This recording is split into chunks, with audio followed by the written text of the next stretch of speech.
ADA Audio vous présente Vivre la paix intérieure de Eckhart Tolle. À la narration, Vincent Davy.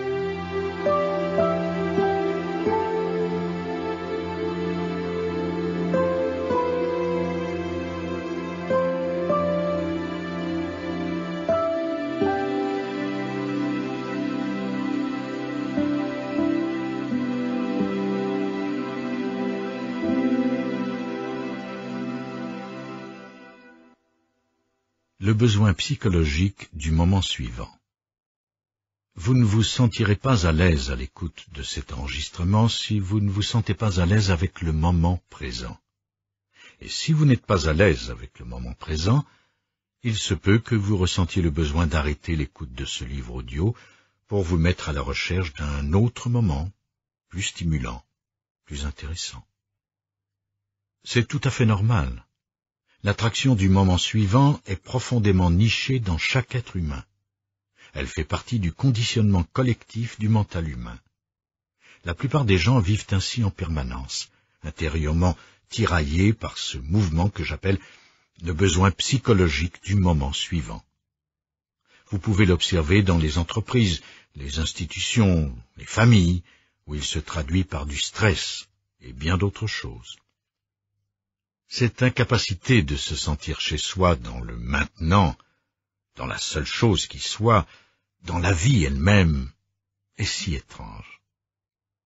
Les autres êtres de la planète n'ont pas de problème avec cela. Les arbres, les fleurs adorent être totalement présents, les animaux aussi, sauf pour quelques-uns d'entre eux qui ont vécu trop longtemps avec des humains. Certains chiens peuvent devenir très impatients quand ils veulent sortir. « Quand est-ce qu'on va aller se promener ?» semble-t-il dire.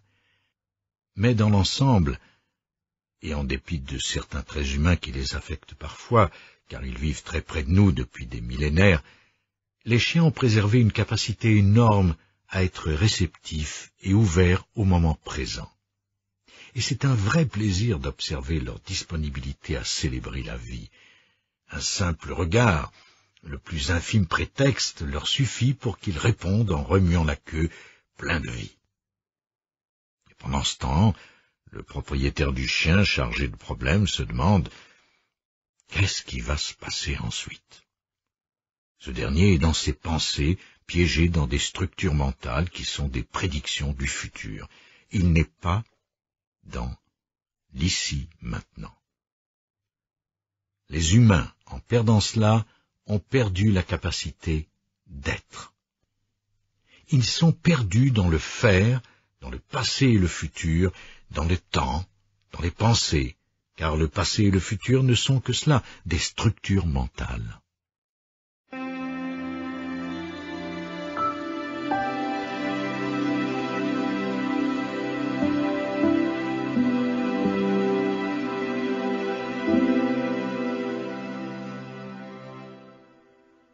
Une dimension de conscience plus profonde.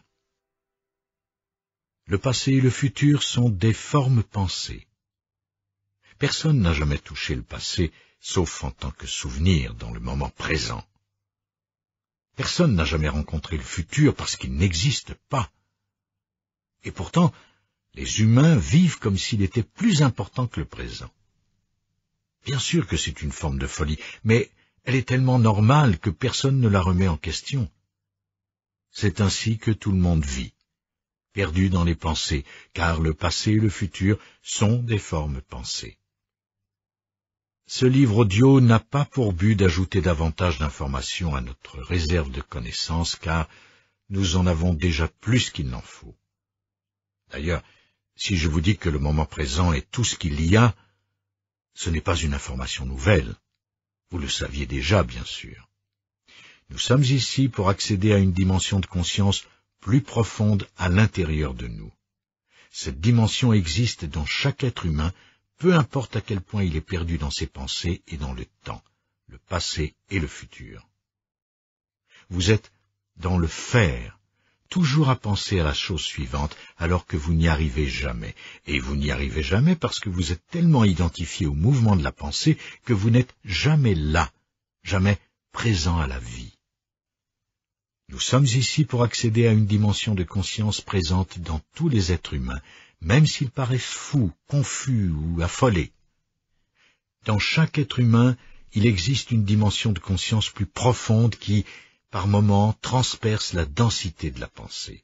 Et lorsque cela se produit, ce sont des moments pendant lesquels vous vous sentez intensément en vie.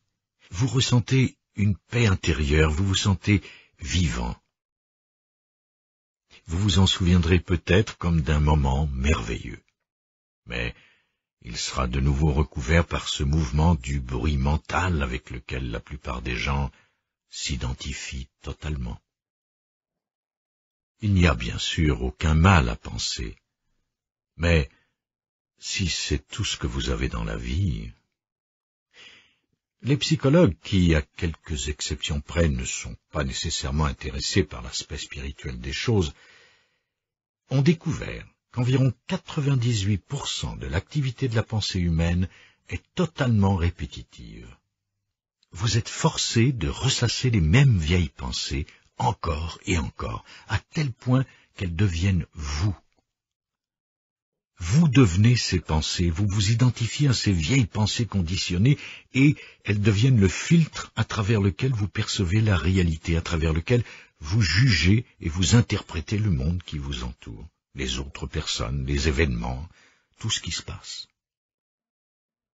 Mais il s'agit là de tout vieux conditionnement, de vieilles pensées, de schémas réactifs qui en font partie, de sorte que tout votre sens de vous-même, de moi, est prisonnier de l'acte de pensée et des émotions qui accompagnent ces pensées conditionnées. Conditionnées depuis l'enfance, à travers votre environnement culturel, voire conditionnées génétiquement par toute l'histoire de l'humanité. Ainsi, les gens transportent avec eux ce conditionnement mental et s'identifient à lui comme étant « moi ».